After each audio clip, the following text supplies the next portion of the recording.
بالتأكيد، بس بالتأكيد في اختلافات. وحتى هنا في كردستان في عشيرة يمكن يختلف عن عشيرة بطبيعة الفصل والصلح.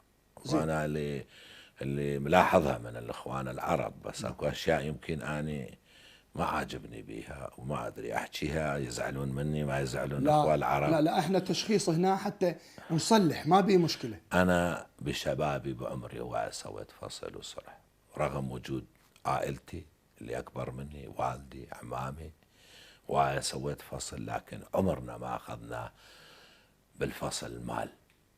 أنت تسوي فصل إذا شيخ عشيرة له إمكانية لازم يدعم عشيرته.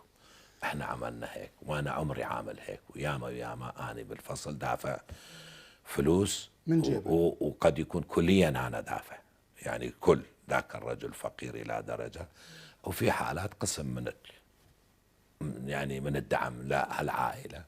بس هاي اللي شفتها عندكم عندنا بالاكراد، هذا هم اكو عشاير يعمل هيك سامع به، وانتم بالعرب عندكم بس الشيخ ياخذ فلوس، المفروض ما ياخذ. ليش ما ياخذ واحد؟ ليش ياخذ الشيخ الفلوس لما يسوي فصل لعشيرته؟ اذا ما ياخذ من عشيرته مين ياخذ؟ احسن ياخذ من الغريب. ليش ياخذ من عشيرته؟ ها. انا ما ايد الشيخ ياخذ الفلوس من عشيرته يسوي صلح تعتبر او اي عمل يعمل لعشيرته. تعتبره واجب هذا عليه؟ اي والله انا عمري كله بشبابي واتحدى شعب الكردي وعشيرتي، بس يقولون انت تاخذ. اذا عملت عمل لشخص، اذا اطلقت صار احد من السجن، اذا عملت شغل لاحد اخذت مال. ما ممكن. يقولون تاخذ. هذا لهم حق يقولون، بس خليه يجي يثبت. ها. انا راضي.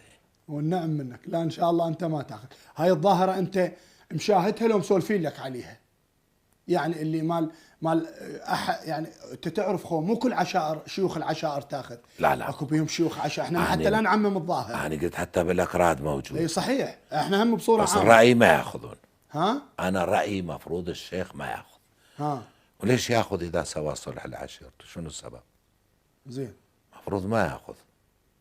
اذا فقير خليه مو بالصلح يطلب من عشيرته يدعمه.